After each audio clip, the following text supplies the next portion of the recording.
もうすぐ僕はこの人生を幸せに終える。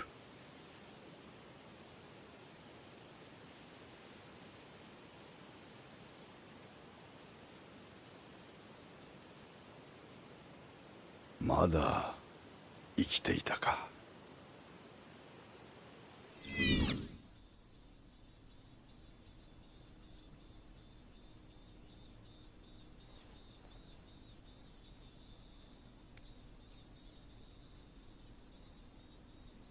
ん？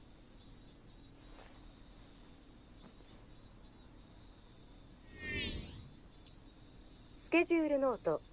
本日のページに1件予定が入力されています。8月17日午前10時、昭和通り交差点。覚えのない予定？うん。全く記憶のない予定が IP 端末に入力されていてね。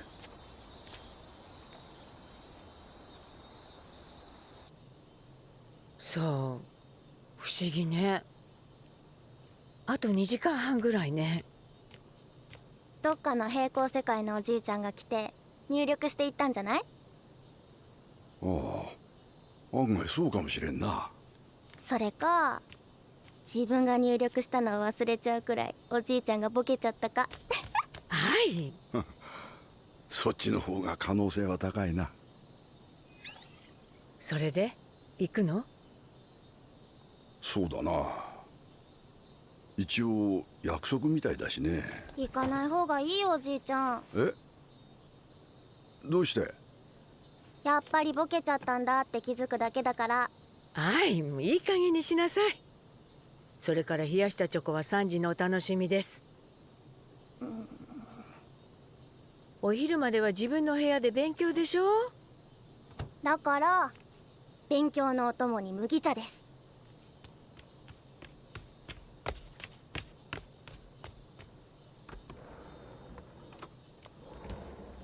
今時は小学生でもう平行世界なんて言葉知ってるんだな。低学年で習うそうよ。エリさんが言ってた。そうか。行ってみたらどう？え？気になってるんでしょ？行けば思い出すかもしれないじゃない。そうだな。近所だしな。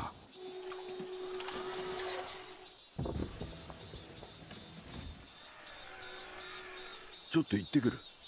ええ、気をつけて。うん。待って。ん？帽子今取ってくるから。ああ、それでいいよ。これ？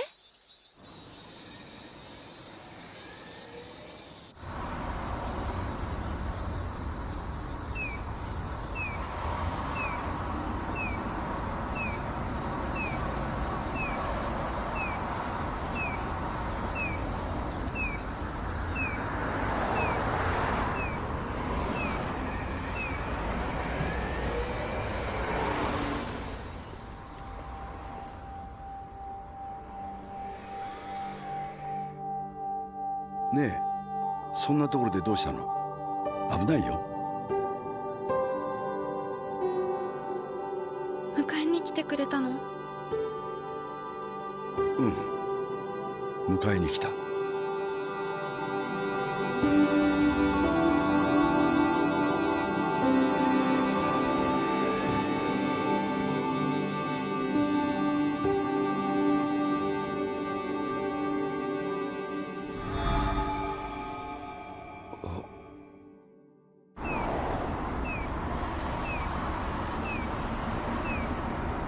信号が変わります。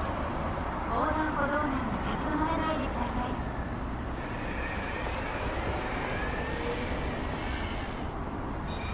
横断中は立ち止まらないようにしましょう。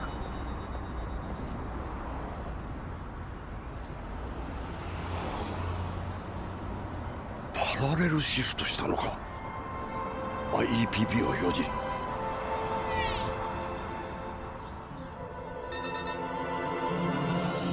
エラ、ここはどこなんだ？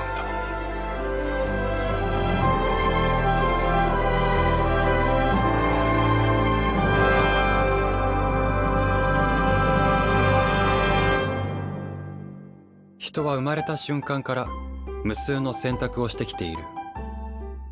その選択において選ばなかった世界が平行世界、つまりパラレルワールドなのだと今では実証されている。その平行世界を移動することをパラレルシフトと言っても、物理的に肉体が移動するわけではなく、居室と名付けられた意識だけが入れ替わる。小さなパラレルシフトは日常的に起こっているが、気づくことはほとんどない。時折しまっておいたものがなくなり、念のためもう一度確認すると見つかるのは、小さなパラレルシフトが原因のことが多い。固有の世界をゼロとして、しまった世界ゼロからしまわなかった世界1へシフトし、またゼロに戻ったわけだ。ゼロから離れるほど物理世界の差は広がる。ゼロとは別の職業についていたり、結婚相手が違っていたり。だが全て選択肢の先にある世界だ。僕自身が最初の大きな選択をしたのは7歳の時だった。お父さんとお母さんとどっちと行く？両親がどこでどんな言い方をしたかもう覚えていない。だがつまりはそういうことだ。僕は何を思いどう言ったんだったかな。両親の離婚後も月に何度か3人で買い物や遊びに出かけた。だが楽しい時間が過ぎると父と別れ、僕は母と一緒に母の生まれた家へ帰る。母の家は広いがとても古く、おじいちゃんが子供の頃にはもう古かったと祖父が言うくらい古い。2階はないくせに玄関が2つあったが、2世帯住宅ではない。表の方はお正月と特別な日にしか開けないんだよ。普段使うのは奥の小さい方だけ。家には祖父と祖母、それから大きな犬が1匹いた。中庭の池には魚も亀もおらず、ほとんどの部屋は空っぽで、空気と天井ばかりがたくさんあった。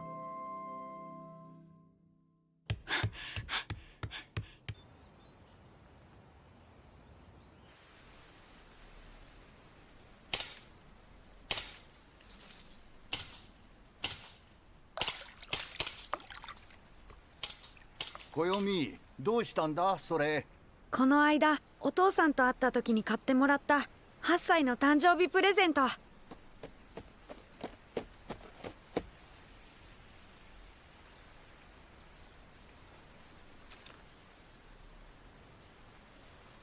ユノバーン。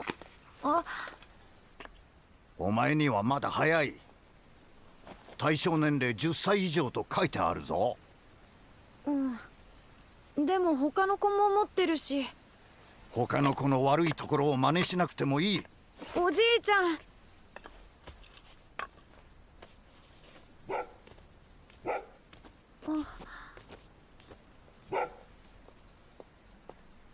暦、どうかしたの？もうおじいちゃんとは一生口聞かない。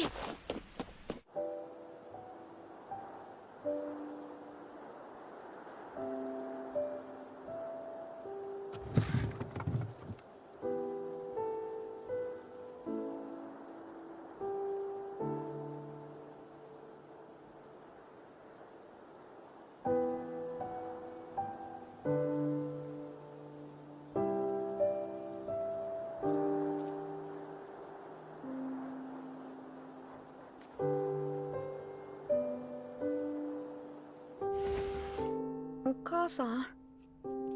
何？僕ユノの散歩行ってきていい？そうね。お通夜の準備もあるから早めにね。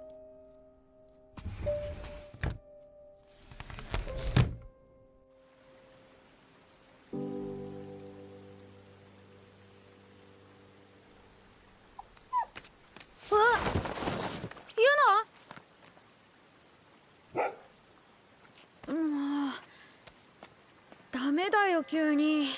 あ、ユノ、待てユノ、待って。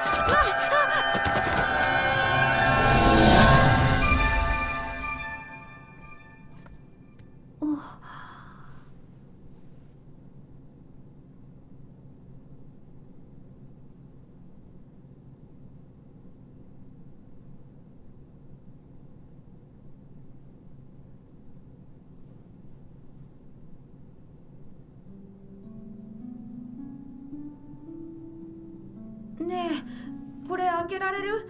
この蓋開けて。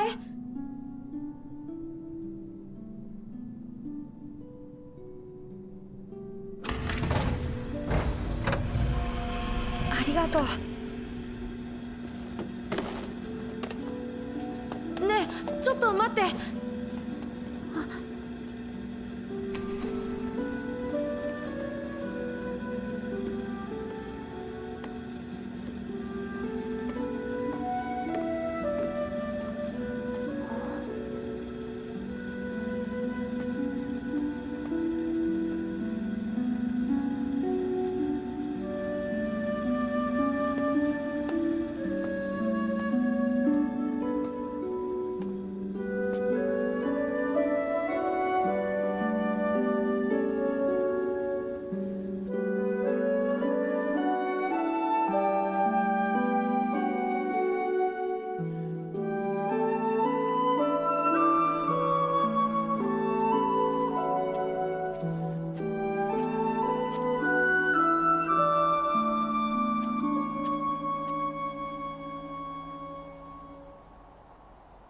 居室科学、お父さんの仕事場だ。ちょっとすみません。すみません。電話貸してもらえませんか？だけど驚いたわ。いきなり電話してくるんだもの。研究所にいたならお父さんを呼び出せばいいのに。だってお父さんの携帯番号知らないもん。私の番号は知ってたの？知ってるっていうか覚えてるよ。いつもかけてるし。何言ってるの。おかしな子ね。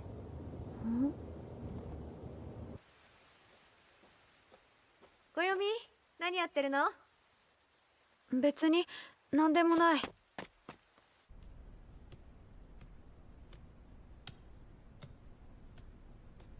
ただいま。小読みが来たよ。来た？おう、小読み。母さんは台所？ああ、久しぶりだな。どうだ、元気だったか？ここは僕がいた世界じゃない。ここは僕がお父さんについていくことを選んだ世界。そしておじいちゃんが生きている世界なんだ。そうね、いつでも来てね。さてと、ユノにもご飯をあげてこようかな。僕も一緒に行く。そうだな、そうしようか。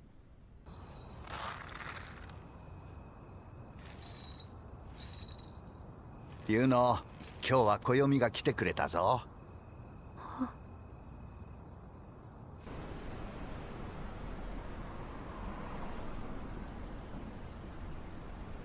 おじいちゃん？小読みか。どうした？今日おじいちゃんと一緒に寝てもいい？ああ、いいとも。そういえば8歳になってからこっちに来たのは初めてかな。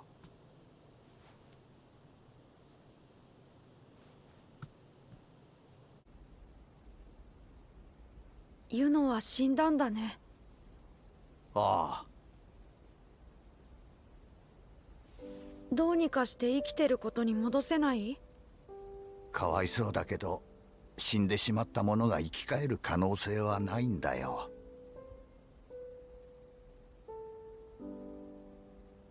おじいちゃん、ごめんなさい。僕、おじいちゃんと喧嘩したままで。喧嘩？この前こっちに来た時、喧嘩なんかしたかな？何かおじいちゃんに叱られたか？そういうことがあっても嫌いになったわけじゃない。大丈夫だよ。本当？どうして？そうだな。暦は自分が悲しいのと他の人が悲しむのとどっちがいい？そんなこと、自分が悲しいのは嫌だよ。うん、みんなそうだ。だから人は一時の気分や何かの理由で他の人を悲しませることをやってしまう。そして大抵後になってどうしてあんなことをしてしまったんだろうと失敗に気づく。だけどその時はもうやり直しができなくて何度も同じ悲しい気持ちに苦しめられる。これは本当に辛いことなんだよ。おじいちゃんは自分の経験からなるべくそっちには行かない方がいいよって心配しているだけさ。暦が好きだから。そうなの？うん、そうさ。でもな、おじいちゃんが間違えることだってあるしな。何をするかは結局暦が決めることだ。これから暦はいろんなことを経験する。やってみないとどうなるか、まだ誰も知らないことに出会うかもしれない。それくらい暦には選択肢がたくさんある。選択肢。それから祖父は可能性の意義を説明してくれたが、その時の僕にはよく理解できなかった。簡単に説明するのはおじいちゃんにも難しいな。暦は賢いから分かったら他の人にうまく伝えてほしい。暦が失敗してもおじいちゃんは嫌いになったりはしない。たまにおじいちゃんが間違えることがあってもすぐに嫌いにならないでくれな。僕もおじいちゃんのこと好きだよ。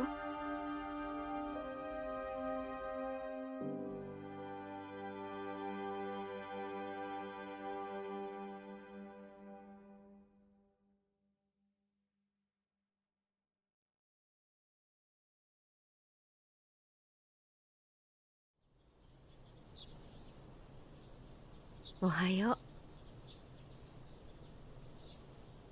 う。お母さん？どうしたの？おじいちゃんは？葬儀屋さんにきれいにしてもらって今は大広間で眠っているわ。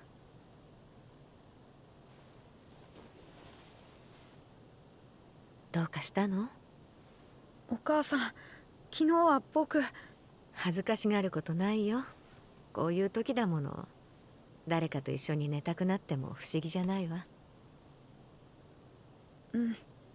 さあ支度をしましょう。おじいちゃんをしっかりと送り出してあげなくっちゃね。祭壇に飾られた祖父の遺影は気難しい顔をしていて、夕べの穏やかな祖父とは同じ人に見えなかった。棺の中の痩せた人も遺影には似ていなかった。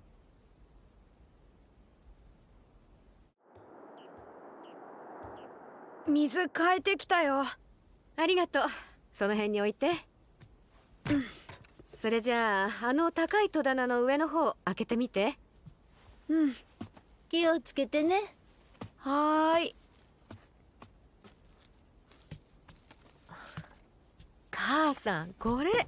あら、よくこんなもの取っておいたわね。どうする？まあこの部屋を開けなきゃいけないわけじゃないから元に戻して。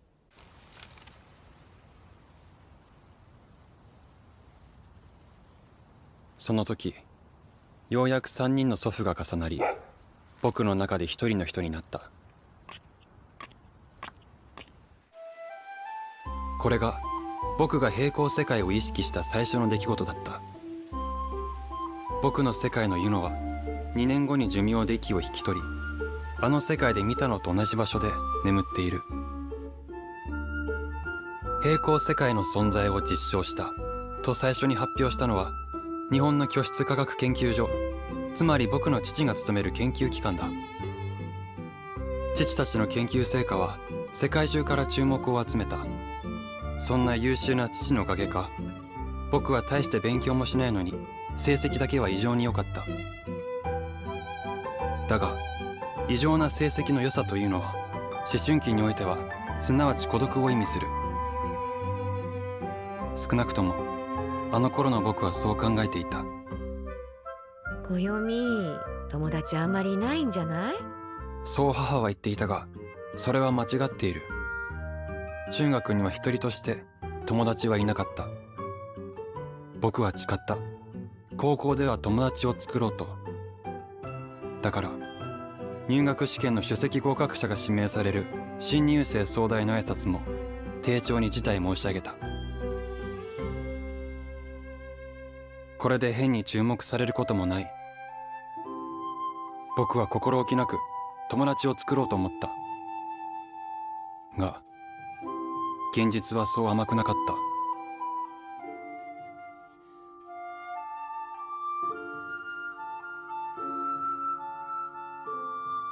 トップクラスの進学校には他人に構うような雰囲気は全くなく、僕の高校生活はまたしても孤独な選択肢へ突き進んでいった。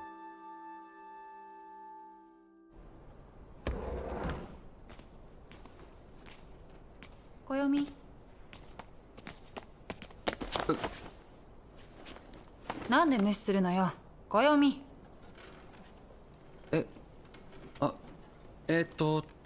滝川さん、暦って僕のこと？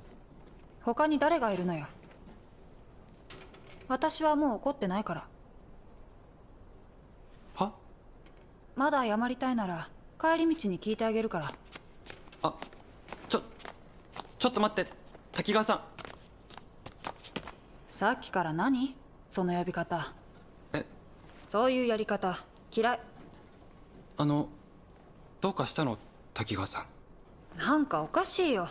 確かに最近ちょっとすれ違い気味だったけど、でもだからってこんなやり方暦らしく。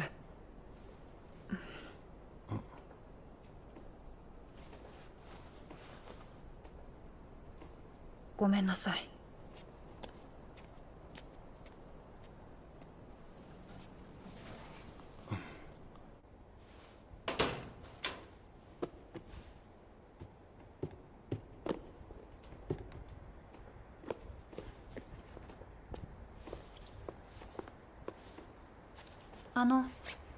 ちょっとまだなんか用？話がある。真面目な話。説明するからついてきて。え？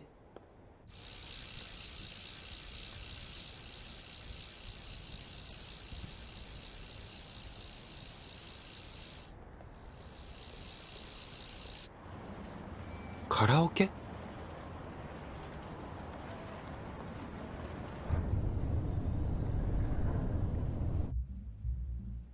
座ったら？はい。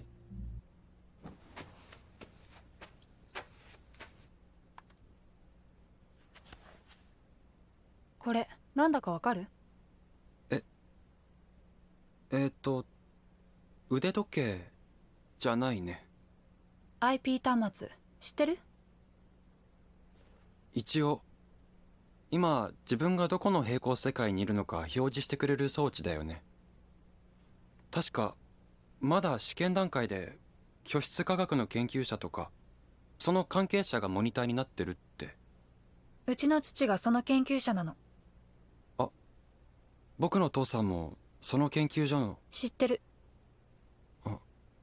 そう。よかった。知識レベルは私の世界の暦と変わらないんだ。私のってじゃあここにいる滝川さんは？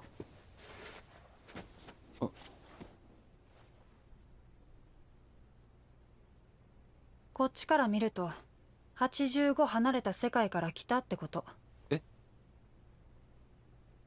つまり私は自分がパラレルシフトしたことに気づかずに暦、高崎くんに声をかけたってわけ。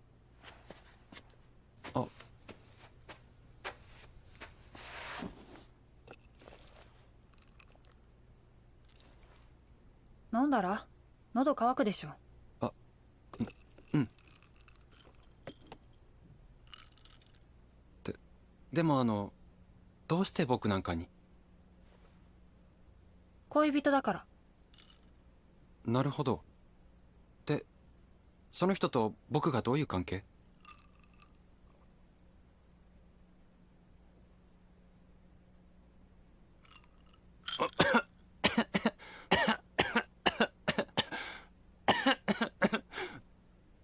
僕が恋人？恋人っていわゆる彼氏と彼女っていう？当たり前でしょ。ってことはデリカシーなさすぎ。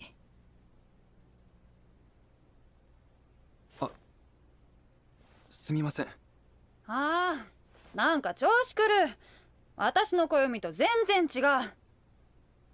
すいません。私の暦はもっとしっかりしてて頼りがいがあって。頼りがい？そうだよ。私が野良犬に襲われそうになった時助けてくれたじゃない。野良犬？いつ？なんでもない。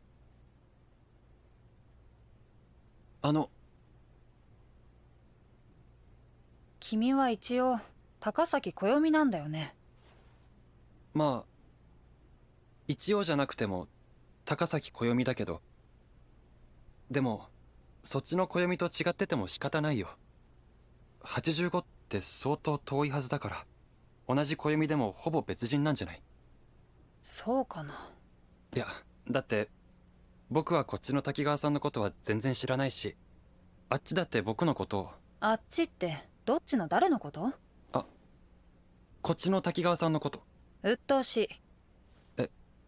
あっちだとかそっちだとか普通に名前と名字で呼び分けたらいいんじゃない？この世界は高崎くんと滝川さん、私の世界は暦と和音。ってことは僕が君を和音って呼んでいいのかな？いいよ。どうして？それ暦がそう呼んでるってことだよね。僕が同じ呼び方するっていうのはなんかちょっと。ただの呼び名だよ。それに私は私だから。和音がいいなら。話を戻すけど IP 端末は居室に刻まれた居室紋を読み取って数値化している。うん。分岐の回数を距離に置き換えて表現してるんだよね。85のパラレルシフトって相当なんじゃない？でも放課後に高崎くんに話しかけるまでシフトが起こったことに気づかなかった。それほど違和感がなくて85も離れているとは思えない。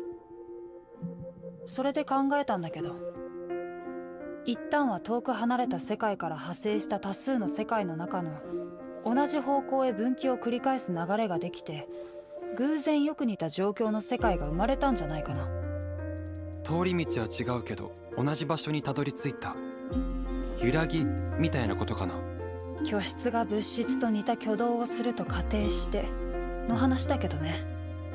すると次に起こることは修練。2つの世界が重なってしまう。いや、2つの世界は辿ってきた歴史が違うからそうはならないか。連星みたいに等距離を保って影響し合いながら同じ方向へ進んでいくとか。居室科学の思考モデルでは平行世界を水中の泡に例える。そのモデルに従うと2つの泡が互いの周りを旋回しながら同じ方向に上昇していく。そんな感じ。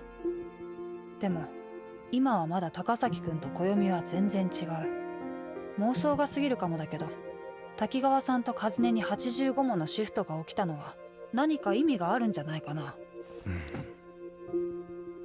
2つの泡を離れないようにする力。どう思う？じゃあ例えば滝川さん、いや和音が僕と付き合うってことも。私が高崎くんと？ごめん、違ったね。飛躍しすぎ。じゃなくて混乱しちゃって。私は高崎くんのこと別に好きじゃない。だよね。でも暦のことは大好きだから、滝川さんが高崎くんを好きになる可能性もあるかもしれない。高崎くんにもそうなるための選択肢があるはず。ま、その気があるなら頑張って。どうなるかわからないけど、このことはしばらく秘密に。騒ぎになるのは嫌だから。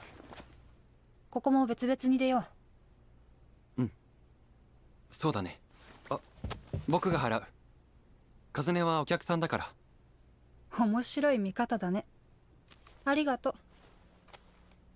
ここを出たら今までの高崎くんらしく自然にしておいて。自然にね。そう、流れに任せて。じゃあ明日また会えるかどうかわからないけど。うん。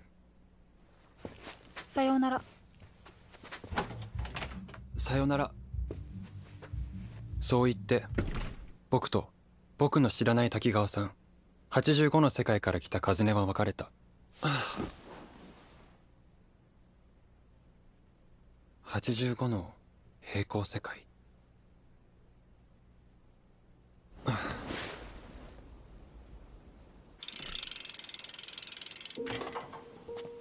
次の日、当然のように彼女は登校してきた。だがあれはカズネなのか滝川さんなのか。85も離れていれば少しは雰囲気が違うはずだ。彼女の佇まいはカズネにしか見えなかった。もっとも僕は滝川さんと挨拶さえしたことがないので、二人がどれくらい違うのか比べることはできない。次の日もその次の日も次の次の日も、もちろん僕は彼女に会った。ただ何も話さなかった。話せなかった。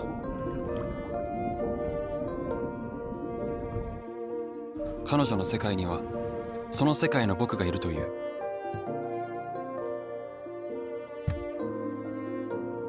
ここにいる僕じゃないもう一人の僕が。へえ。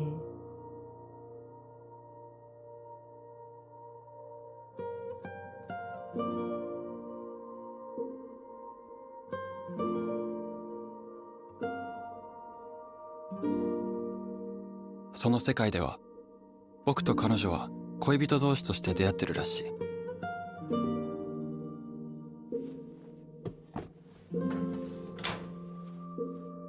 もう一人の僕と彼女が。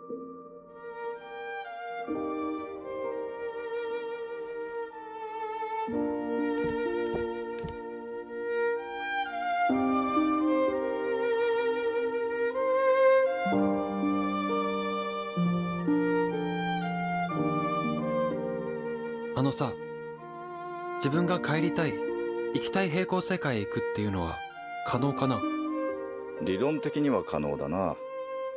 実際うちでも今オプショナルシフト、つまり任意の平行世界へのシフトに関して研究中だ。そうなの？じゃあ。だが技術的に確立したわけじゃない。実用化まであと10年はかかるだろうな。そっか、ありがとう。うん、じゃあまた。10年か。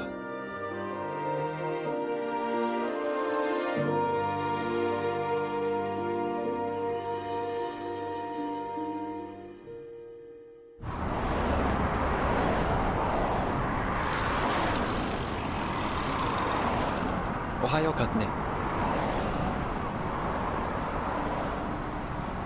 カズネ？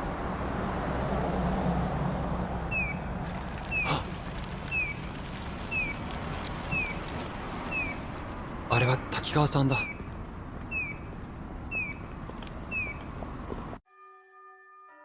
カズネは帰れたんだ。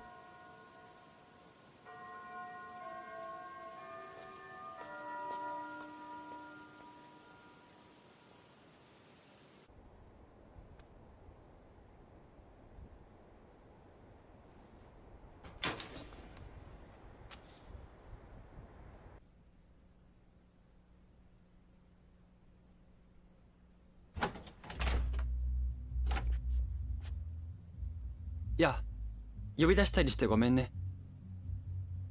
これ。うん。まあ、とにかく入って座ってよ。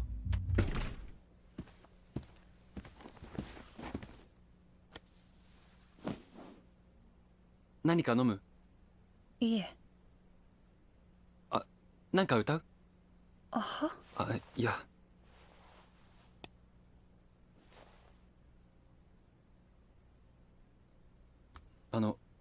じゃあ、単刀直入に話すね。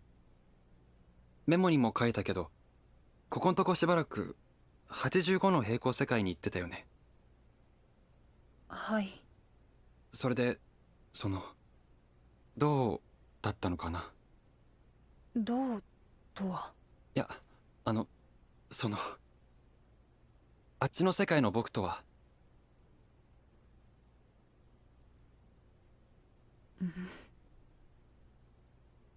いや、なんでもない。ごめん。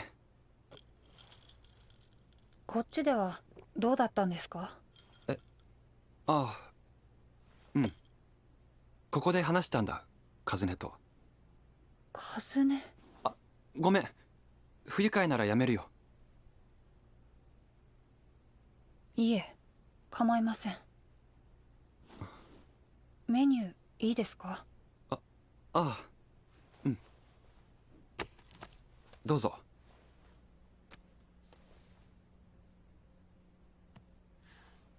どんな感じでしたか？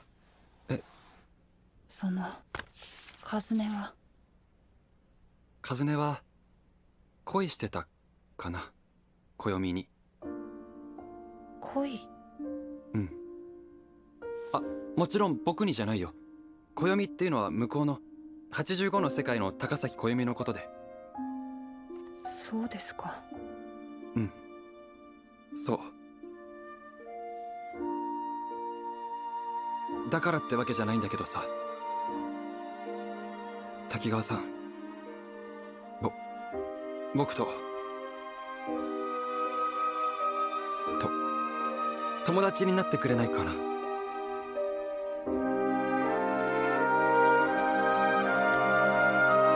友達？うん。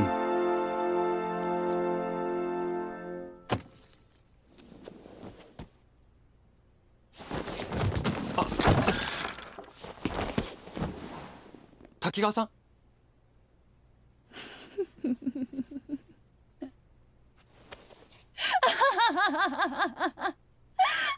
滝川さん？そこで友達なんだ。ねえ、これ見て。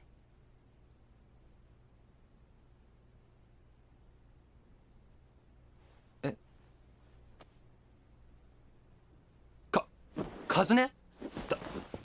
騙したな。元の世界に戻れたんならよかったってそう思ってたのに。違う。ね、ほら。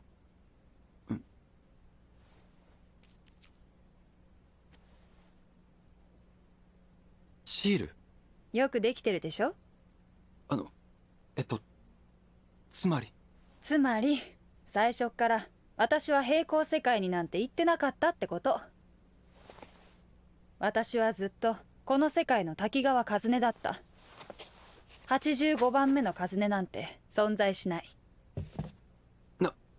なんでそんなこと。仕返し？私のこと忘れちゃってたから。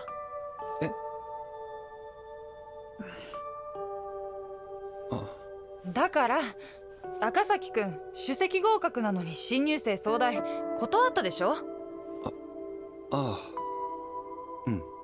その代わりに入学式で新入生総代をやったのが私。そうだったっけ？ほら覚えてもいない。私首席だって誇らしかったのに、まさか譲られたなんて許せない。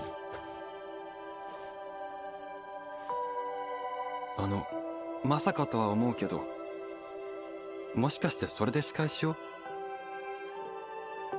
これくらいするでしょ普通。しないと思うけど、普通。あれはただ目立ちたくなかっただけなんだけど、迷惑かけちゃったかな。何？仲直り。たっぷり笑わせてもらったら気が晴れた。ありがとう。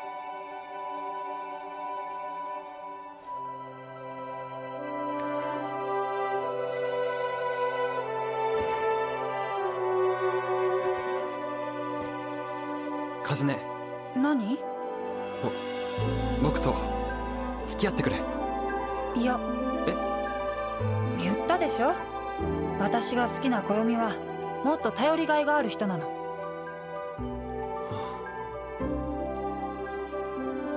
だから高崎くんじゃ。いや、こうして僕の生まれて初めての告白は、今まで通り挨拶なんかするなよ。見事玉砕に終わった。何なんだよ、まったく。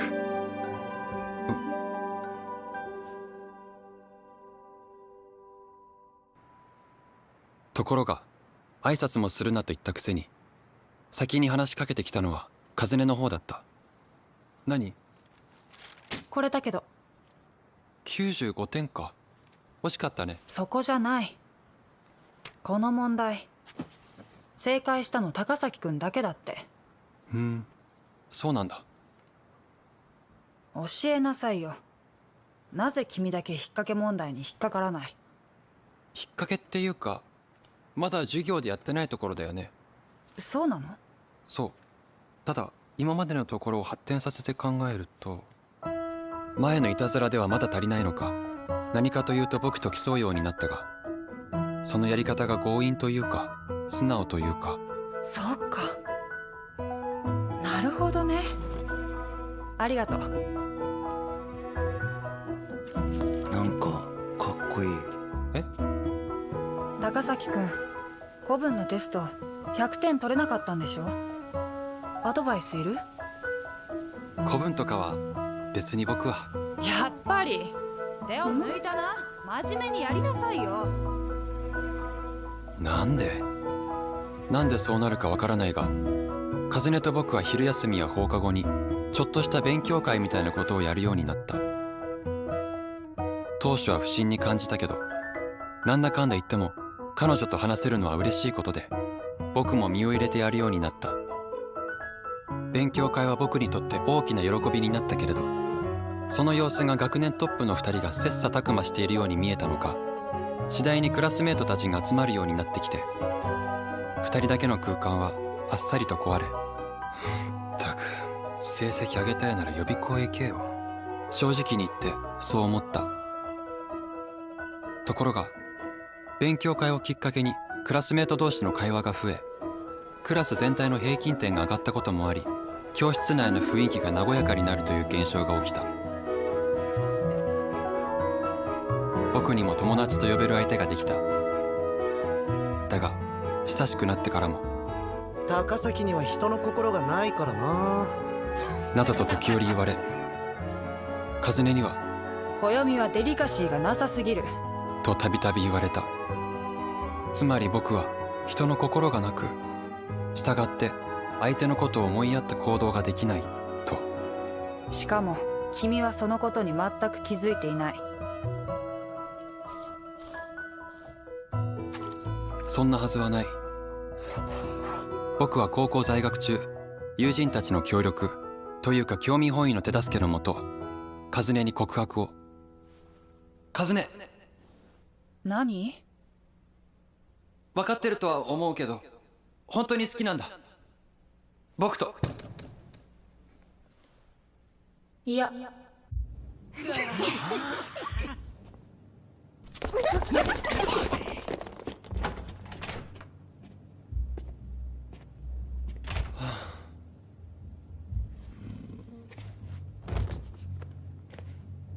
僕に人の心がないなんて誤解にも程がある。カズネには全く相手にされず、卒業式の日の告白もあっさりと交わされた。僕が進んだのは世界で初めて居室科学学科を設けた大学だったのだが、ここでも和音と一緒だった。ところでちょっと頼みがあるんだけど。何？私と付き合ってくれない？いいけど、どこへ？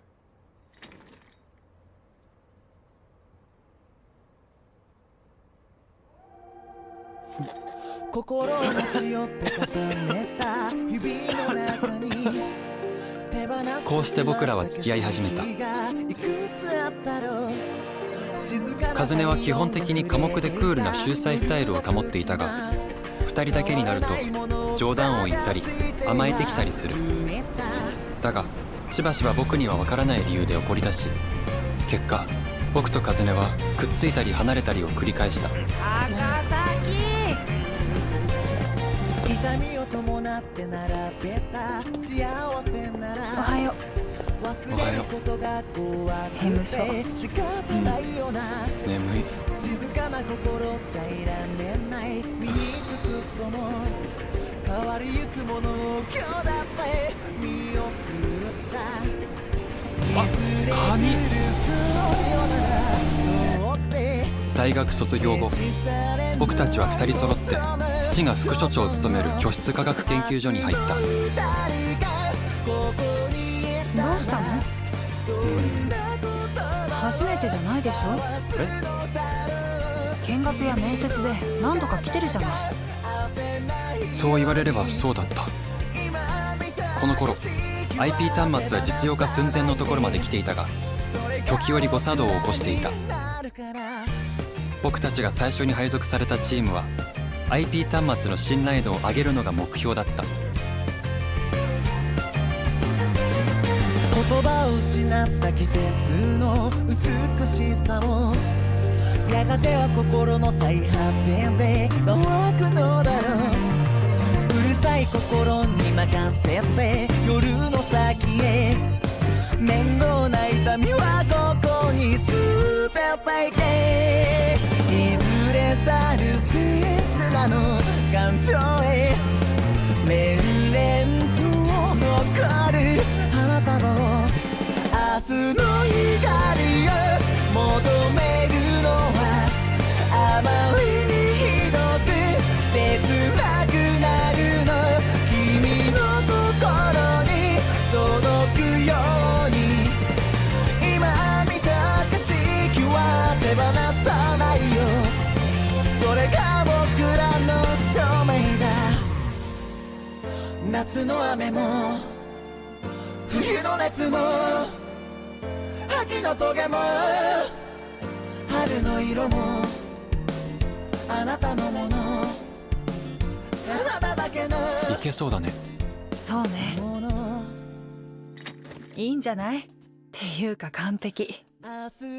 これありがとう。筆ペンって結構使いやすいね。アイライナー。アイラ。まさか気づいてなかったとか。当てるけど。はい。スマホは入力に手間がかかるし、画面が小さくて式全体を見返すのが難しいんだよね。それでお母さんはなんて？あ、クリーニング代払うから言ってよ。別にいい。そっか、ごめん。シャツ弁償するよ。いい。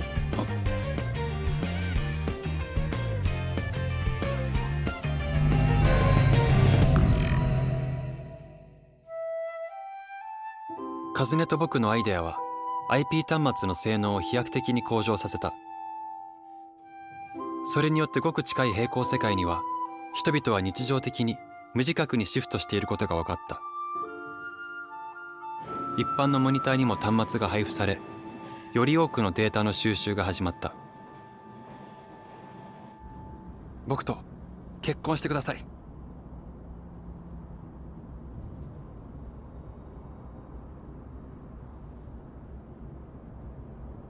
アクアマリンね。うん。3月の誕生石だって聞いたから。暦にしては上出来。どうしたの？左の薬指よ。ありがとう。何言ってるの。これからじゃない。よろしくお願いします。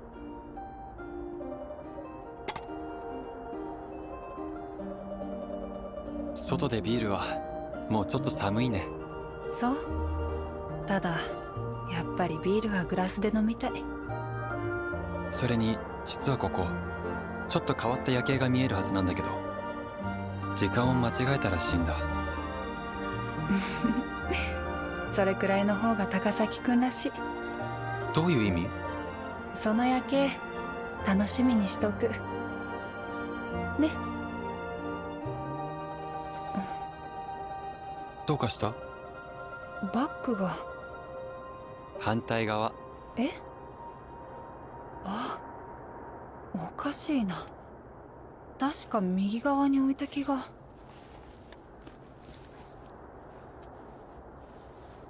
ごめん、何の話だっけ？どこから話す？僕はふと思ってしまった。指輪を受け取ったのはゼロの風音だったか。あの時の僕はゼロだったか。はい。高崎暦様、どうぞこちらへ。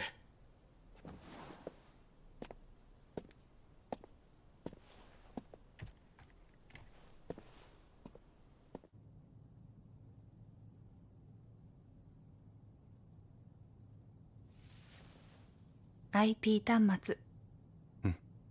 風音も。ええ。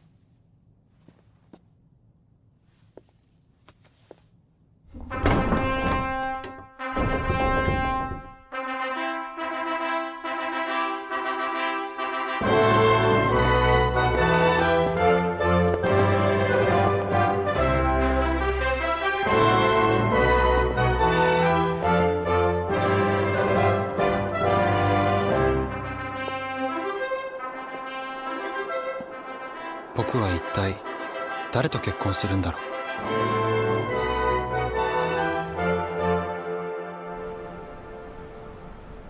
平行世界の研究が進む中で平行世界同士が連絡を取り合ったため、世界全体が量子コンピューター化し、居室科学だけではなくあらゆる科学技術の発展が加速し始めた。一方、僕の家では表の玄関が短い間に2回開き、すっかり寂しくなってしまった。だが新しい家族もやってきた。何色？オレンジ。ほらここ。あった。何を書いてるの？わかんない。なんだかわからないもの書いてるの？うん。名前知らないけどかっこよかった。そう。どこで見たの？前にね、パパと見に行った。どこ？知らない。内緒。どこだ？内緒。教えてよ。教えない。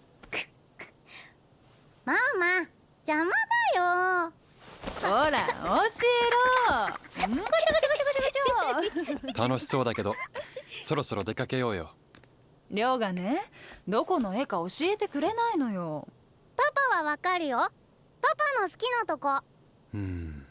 どこかな。まだ書きかけだもん。じゃあそろそろ行きましょう。もうちょっと書いてからねえ。それじゃあ今日は特別にクレヨンは出しっぱなしで出かけていいから。片付けないの？それなら帰ってきてすぐ続きが書けるでしょ。でもクレヨン踏んじゃダメよ。分かってる。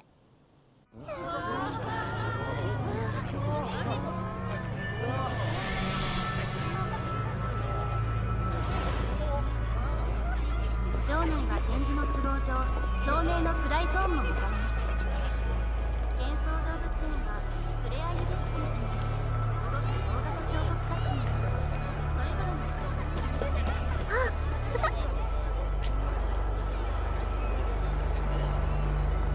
進まない。まだちょっとかかりそうだよ。5分か10分くらいかな。カズネは今どこ？中央広場の丘、霧のなんとかっていう。カズネ？もしもし？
どうしたの？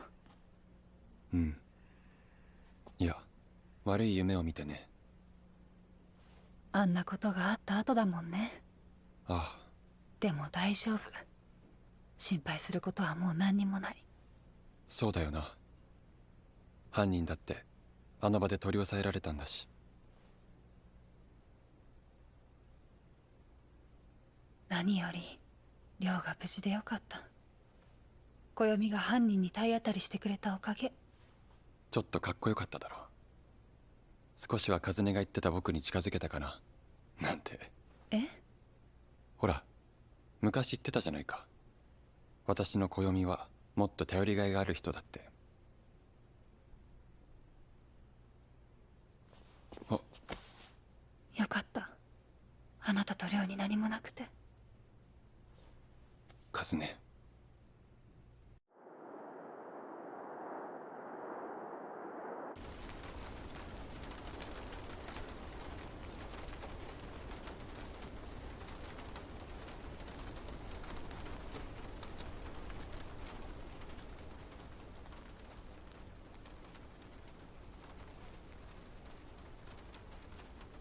いつまでも事件を引きずるのは良くないし、早く元の生活に戻った方がいいと思うんだ。来週からまた幼稚園登園させたらどうかな。行きたい。幼稚園行きたい。ダメよ。外に出したりして何かあったらどうするの？大丈夫だよ。ママは怒ってるわけじゃないからね。びっくりしちゃった。ごめんね。そうだ、お昼は何が食べたい？朝ごはん食べたばっかりだよ。ぶつか行ってくるよ。いってらっしゃい。気をつけて。帰りに何か買ってくるものある？そうね。別にいいかな。フライングヒューマノイド窓から外へ出していい？風に流されて迷子になるよ。ほら、言ったでしょ。ねえ、亮、この絵まだ途中よね。続き書かないの？どうなってたのかもう忘れちゃった。カズネ君が？あのことのすぐ後は僕より落ち着いていて、カズネらしいなって思ってたんだけど、ここ3日ほどなんていうか、片時も寮から離れようとしないんだ。まあ、あんなことがあった後だからな。母親なら当然なんじゃないか？そうは思うんだけど、でも。そう心配するな。今回はお前が寮を守れたからよかったけれど、そうじゃなかったらお前だってわからんぞ。そうじゃなかったら。失礼します。よろしいですか？なんだい？副所長、ちょっとすみません。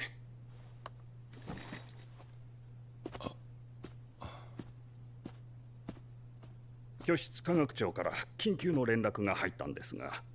緊急？はい、新設された移動監視室のことで。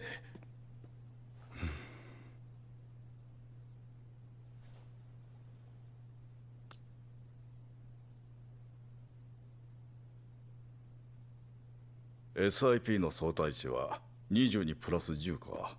問題はシフト距離ですが。今日はもう早退します。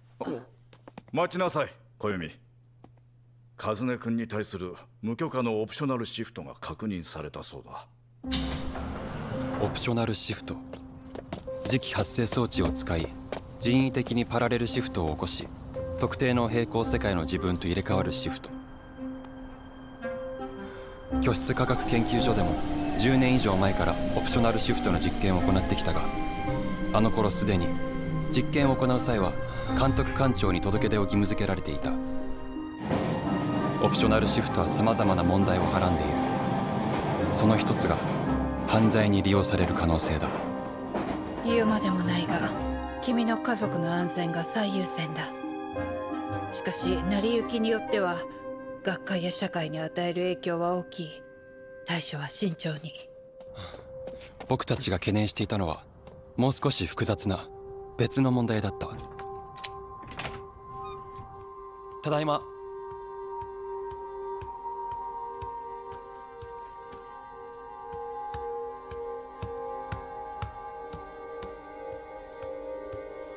和音、僕だけど。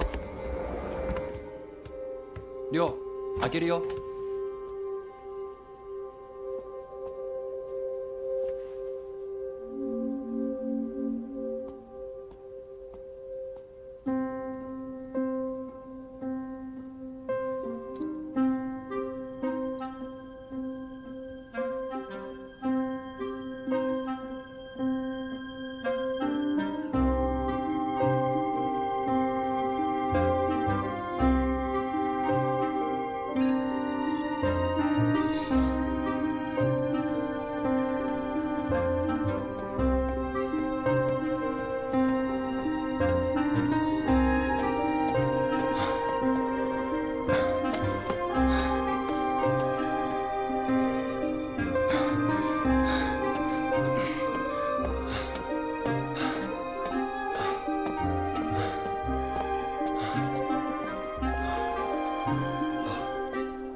こんなところで寒くない？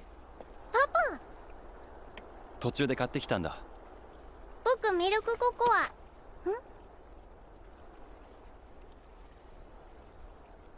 ここに来たってことは絵がどこだか知ってたんだ。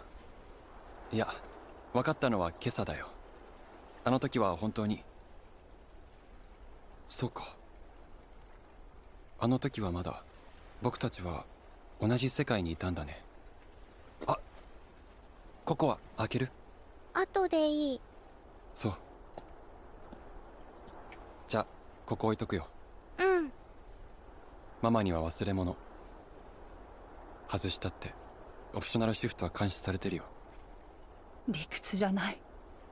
ゼロにならないのが嫌だから。同一性の拡散が心配じゃない？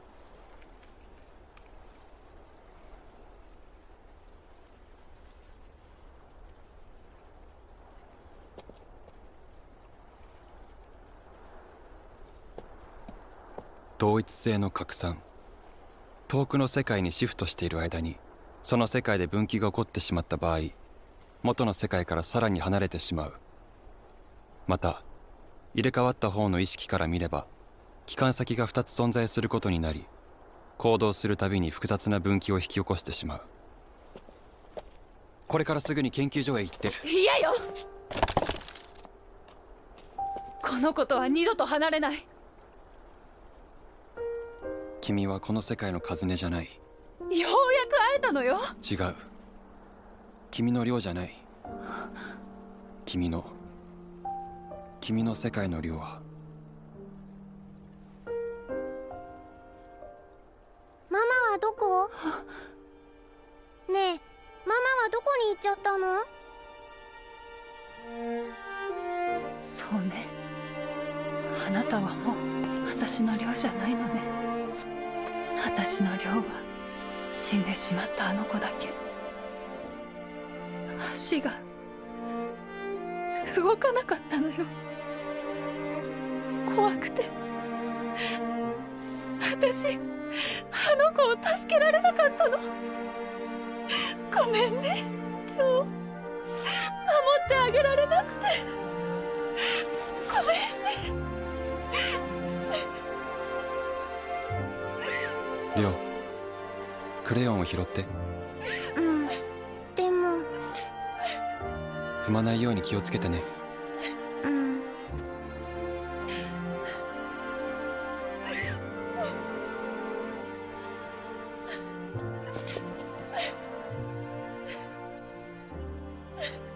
君のせいじゃない。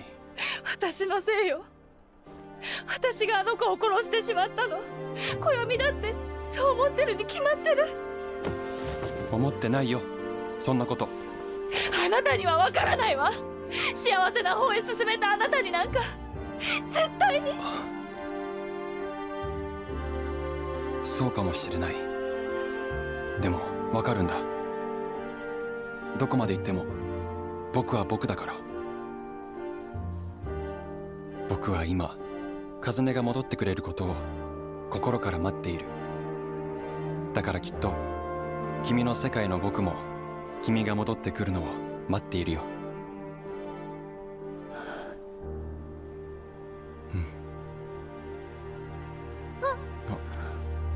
見て、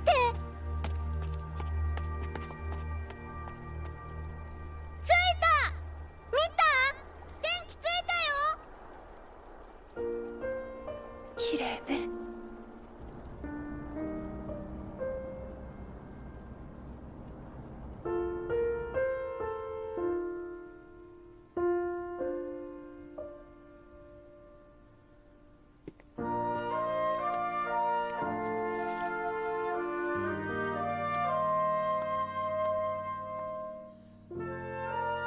日高さん、あれは？ええ、調査のため IP 端末のクローンを作成してます。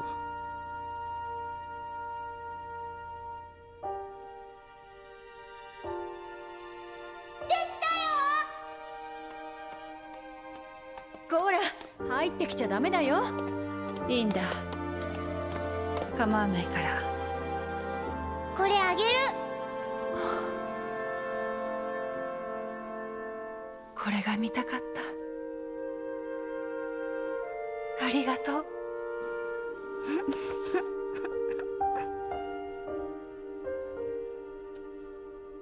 カズネ。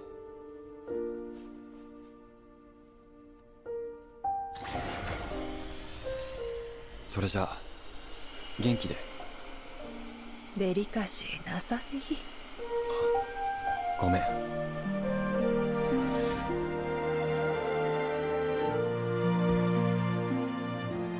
ずるい、そう言ったように見えた。なんでそっちだけ。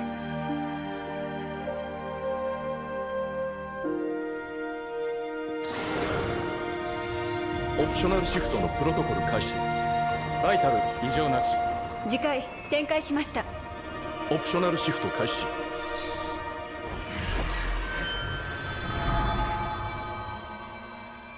オプショナルシフト終了しました。バイタル正常ですが脳波がやや低調です。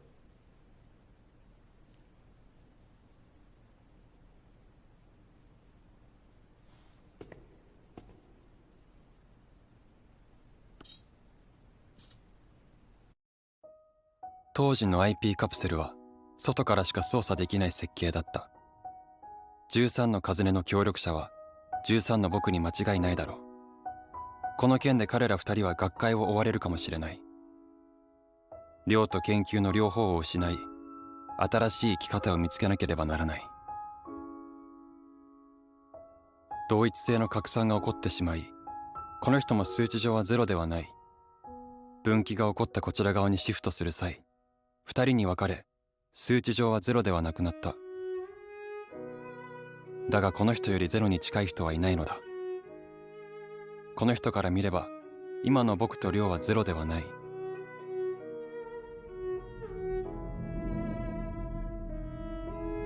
ずっと以前僕に可能性の意義を語った人がいたんだけど、結局小学生にはよくわからない話だった。そう。僕への宿題だって。ただその人にもはっきりとした答えはなさそうだった。何それ。まだ答えは出せてない。けど僕は可能性を愛している。繰り返し考えているうちにそうなった。恋愛の話？人に対しても可能性ごと愛したい。可能性ごと愛する？幸せになる可能性も不幸になる可能性も、それも含めて丸ごと全部を。きっと幸せの可能性の数だけ不幸の可能性があって、僕らは生きている限りそれを順繰りに巡っているんだと思う。例えば世界に100の君がいて100の僕がいたとして、その100の僕はきっと100の君を愛している。たとえ不幸でも幸せでも、それぞれの世界でそれぞれの僕がカズネのことを愛してる。カズネ、僕は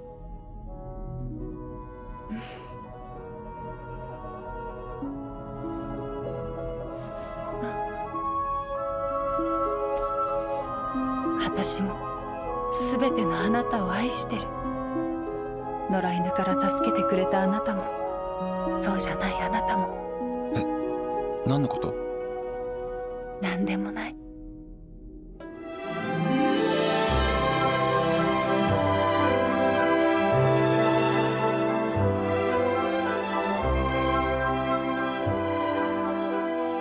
それから僕らは穏やかに年を重ね、お父さんお母さんからおじいちゃんおばあちゃんと呼ばれるようになった。親しい人たちのうち年上の人たちは次々と旅立っていったが、僕の家の表玄関は正月以外に開くことはなかった。だがもうじき開くらしい。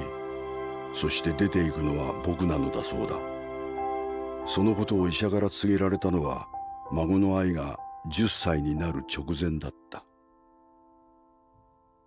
カズネは何も言わなかった。僕は不思議と穏やかな気持ちだった。じゃあおやすみなさい。うん、おやすみ。家族に迷惑をかけたくはなかったのだが、亮とエリさんの提案もあって、僕は住み慣れた家で最後の時を過ごすことにした。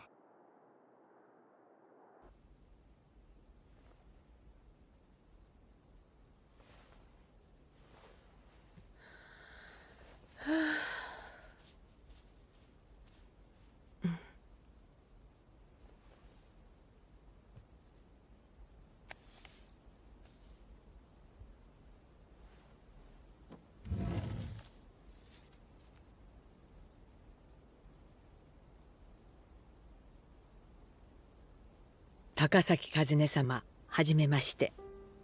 私は滝川和音です。最初にお詫びいたします。勝手にオプショナルシフトをしてごめんなさい。今あなたの手を借りてこの手紙を書いています。実はあなたにどうしてもお願いしたいことがあるのです。そのためには私と私の世界での暦、日高暦についてお話ししなければなりません。長くなってしまうかもしれませんが、どうぞお付き合いください。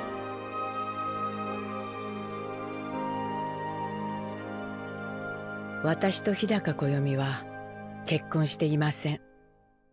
ずっと研究のパートナーとして長年一緒に過ごしてきました。こちらの世界と私たちの世界とは彼が7歳の時に離婚されたご両親のどちらについていくかで別れたようです。私が日高暦と出会ったのは高校生の時。誰とも話さないし学校にも来ないのに成績はトップという嫌なやつ。私は勝手に彼をライバル視していました。だから彼が大学を受験しないと知った時にはほっとしたような、寂しいような、複雑な気持ちになりました。今思えばそれは単なるライバル心だけではなかったのかも。それはともかく、その後私は居室科学研究所に入り彼と再会。というのはちょっと違うかもしれませんね。私は彼に会うために居室科学研究所に入ったのです。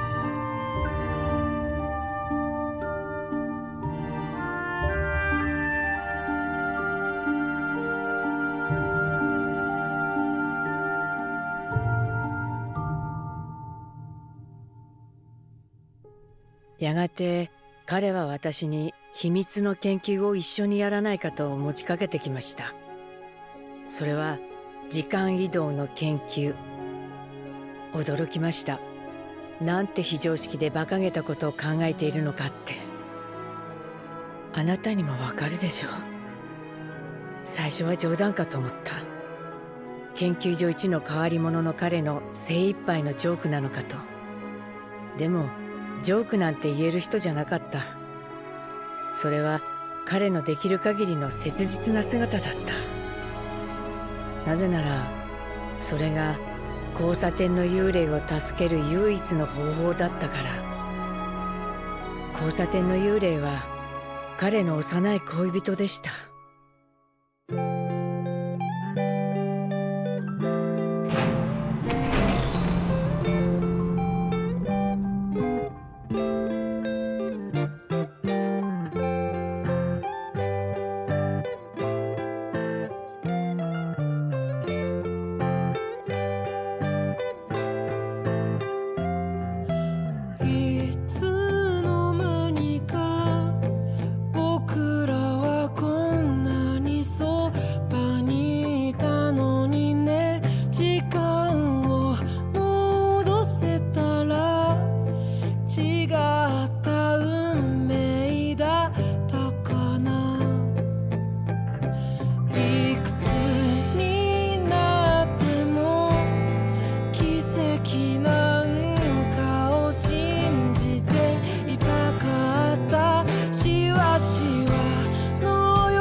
彼女はある事故で肉体と居室とが分離して交差点の幽霊になってしまった。俺のせいで、暦はそう言いました。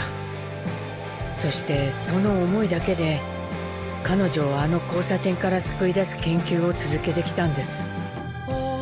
そんな彼の姿は何というかある種狂気じみていて、でもその反面あまりにも純粋で痛々しくて、まるで小さな少年がすすり泣いているように思えて、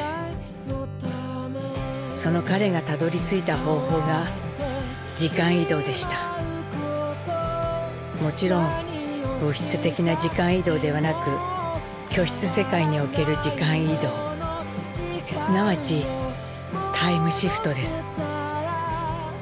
タイムシフト。待ってろよ、必ずお前を救い出してやるからな。もういいよ小闇くん。もうずいぶん時間が経ってるよね。しおり、私のために、それだけのために小闇くんが生きてるなんて、そんなの嫌だよ。何言ってんだよ。約束しただろ、俺が絶対助けるって。僕らとても後戻りはできないんだ。掴み損なった未来を。私と暦は何十年もかけてタイムシフトについて研究し、ついにその方法を見つけ出しました。そしてその結果、暦が脳死状態になるということも、本当になんて自分勝手で独善的で他人の迷惑を顧みない。まあ迷惑を被るのは私ぐらいのものでしょうけど、とにかく自分がどうなろうと彼の決心は揺らぎませんでした。私はもう驚きませんでした。ただやっぱりね、残される私のことなんて何にも考えていやしない。だったらとことんまで付き合ってやろうじゃない。そんな意地みたいな気持ちと、それができるのは私だけという気持ち。私たちは慎重にタイムシフト先を選びました。それが今あなたが生きているこの世界でした。二人の間に何があったのか、暦は何も語ってはくれません。ただ二人が出会わない世界であれば事故は起こらないのだと繰り返すのです。思い出話はその時にしよ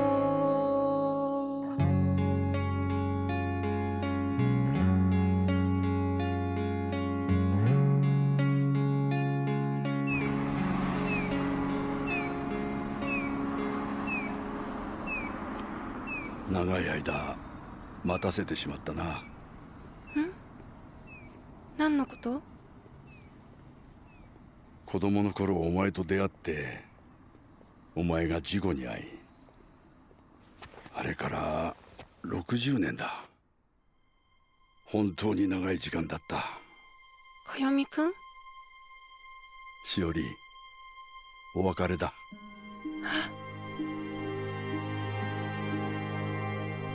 昨日暦はタイムシフトを実行しました。こちらの世界ではただ一人の老人が研究中に倒れ脳死状態に陥ったことになっています。でも私だけは知っています。彼がそちらの世界の過去へ行ったこと。今あなたのそばで眠っているあなたの夫高崎暦には、彼が7歳の時点から日高暦の居室が流れ込み、そしてそちらの世界の彼女にも暦が救い出した彼女の居室が流れ込んでいます。このままそれぞれの人生を全うすれば2人が出会うことはないでしょう。それでいいのです。だって2人が絶対に出会わない世界を選んだのですから。ですがタイムシフトの直前に暦は彼女と再会の約束をしてきたと言いました。そちらの世界での人生の終わりにあの場所での待ち合わせです。理論上の予測ではタイムシフト後にこちらの世界の記憶が残る可能性はゼロに等しいと言っていいでしょう。だから幼い恋人を納得させるための口実だそうです。守るのは難しい約束。約束というよりもそんな奇跡が起こるかもしれないという暦のかすかな希望。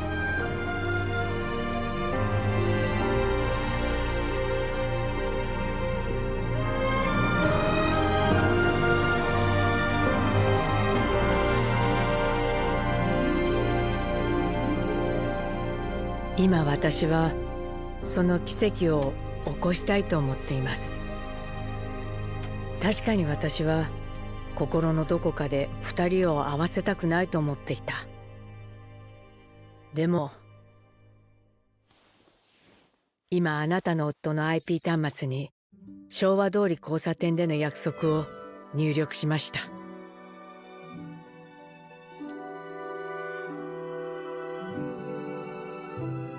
一月後、どうか彼を約束の場所へ送り出してほしいのです。正直に書きます。もう一人の私であるあなたなら薄々感づいてはおられると思いますが、私はこちらの世界の暦、日高暦を愛しています。もちろんそれは恋愛関係における愛、結婚に結びつく愛とは違ったものでした。それでもなお、私は自分の人生をかけて日高暦を愛していたのだと今深く感じることができるのです。勝手なお願いだというのは分かっています。何しろあなたにとっては、そして私にとってもですけど、愛する人を別の人のもとへ送り出すのですから。私の思いをあなたの気持ちでつなげてほしいのです。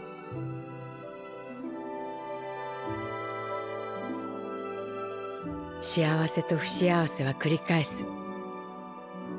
けれども誰かが誰かを思う、その思いがつながっていくのだと信じることができれば、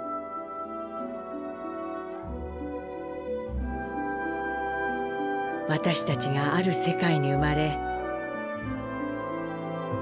出会い、生き、そして死んでいく意味があるのだと人生の最後に言えると思うのです。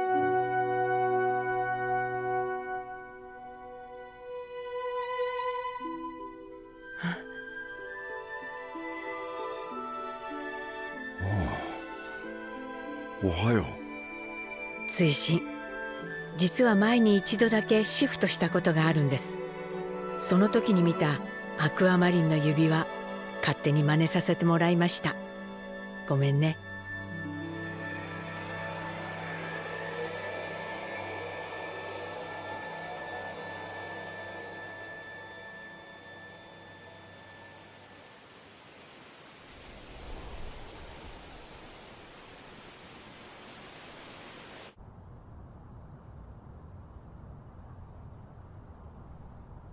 エラー？ここはどこなんだ？どれくらい飛ばされた？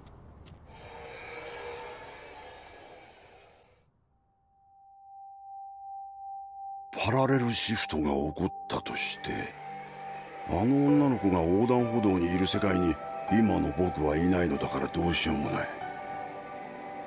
入れ替わりに向こうへ行った僕が孫つかないことを祈るしか。祈りか。だがエラーとはどういうことだ？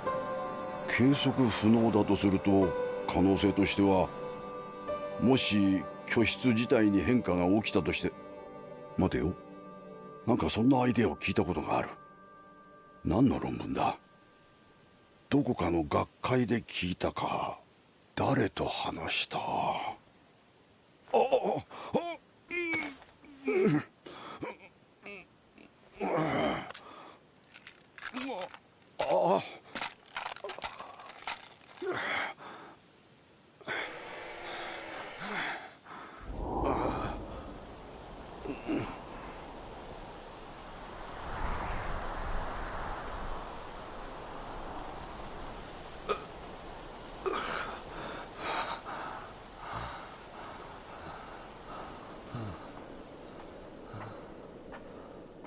もしもし、大丈夫ですか？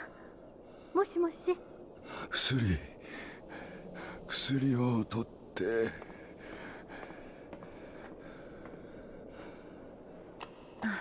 これですか？今開けますね。はい、取れますか？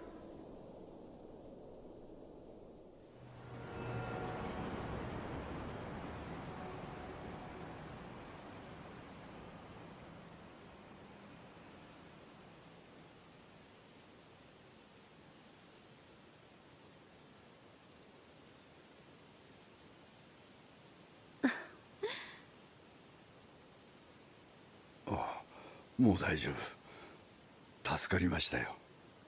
あ、よかった。ありがとう。よろしければお名前をお聞かせ願えませんか？名乗るほどのものではありません。え？いえ、ね、死ぬ前に一度は行ってみたかったんです。名乗るほどのものではありませんって。それはお役に立てて光栄です。どうぞ。すみません。おっと。あら、これ。ええ、婦人物です。借り物なんです。そう。うん？どこかでお会いしたことがありませんか？え？失礼ですけど、お名前は？高崎です。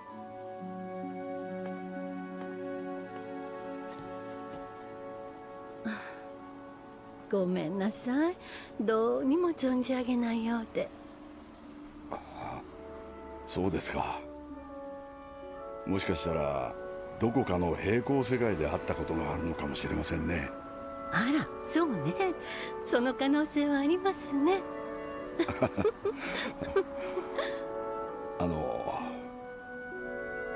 あなたは今幸せですか？ええ、幸せですよ。とっても。それはよかった。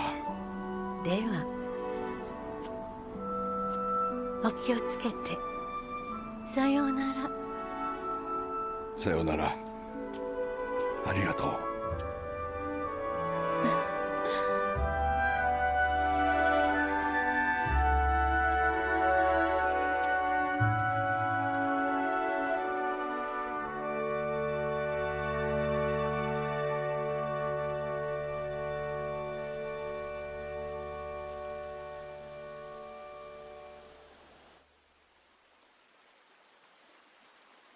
お帰りなさい。ただいま。待っててくれたのかい？まあね。ところで君は誰？え？ IEPP にエラーと表示されて今どこにいるかわからないんだ。もう言い方。ごめん。俺これ故障かな？珍しいわね。僕が出かけたのは昭和通り交差点で合ってる？ええ、10時にね。パラレルシフトが起こったとしても近所らしいからじきにゼロへ戻るかな。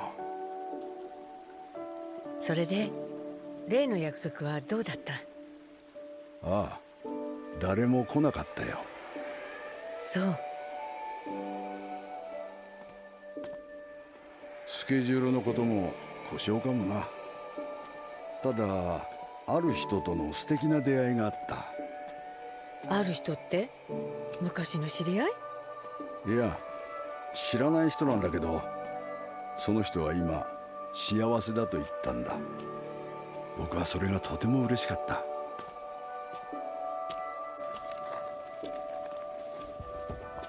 全然知らない人だったんでしょ？知らない人の幸せが僕には嬉しかった。知らない人の幸せを喜べるなんて僕が幸せを知っているからだと気がついたんだ。シンプルね。そうなんだ。簡単な言葉で言おうとするとどうしてもね。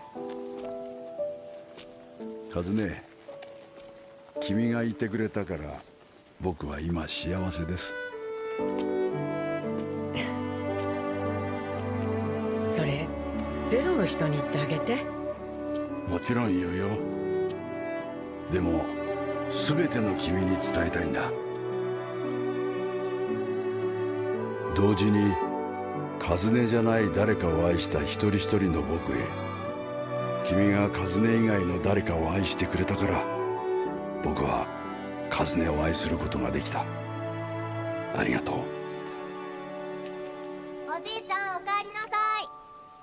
ただいま。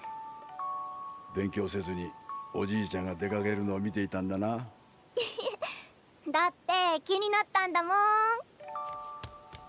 愛は好奇心が強いな。思いやりよ。そして僕じゃない僕を愛してくれたカズネじゃない誰かへ、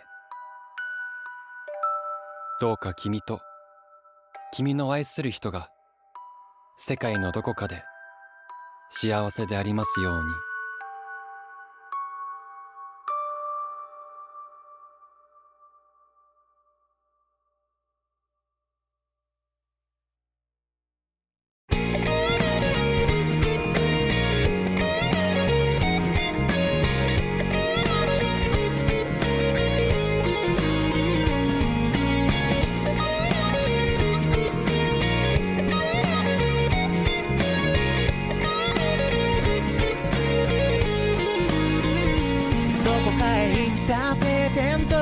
まだらな暮らしの中見慣れた横顔、窓をついた魔王と言ってしまえば、全ては取るに足らない些細な言葉が多いていく。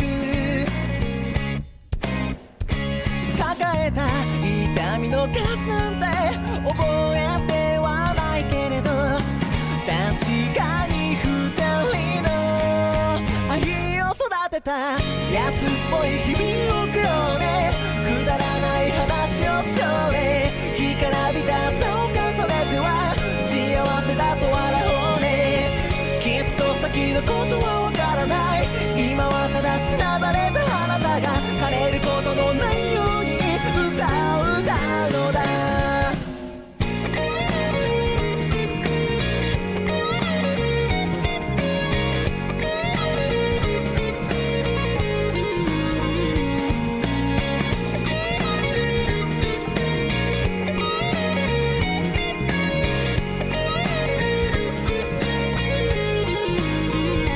慰め合うのは簡単だ。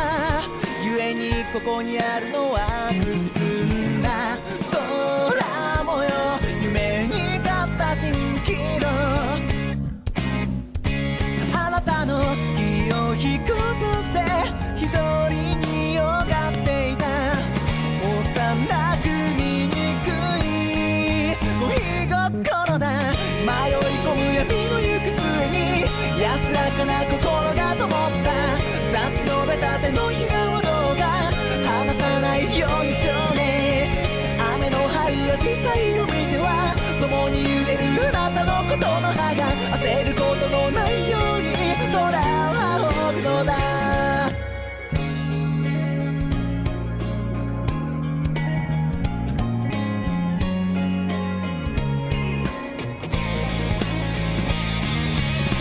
ささやきを交わして何でもない秘密を持った催涙のような思い出だ。瑠璃色を隔ててぎこちなく笑い合っていた。華やかな笑顔に見とれました。ほら安っぽい日々を送ろうね。くだらない話をしようね。干からびた朝を重ねては幸せだと笑おうね。きっと先のことはわからない。今はただしなだれたあなたが枯れることのないように歌うのだ。荒れるままであるように君を愛すのだ。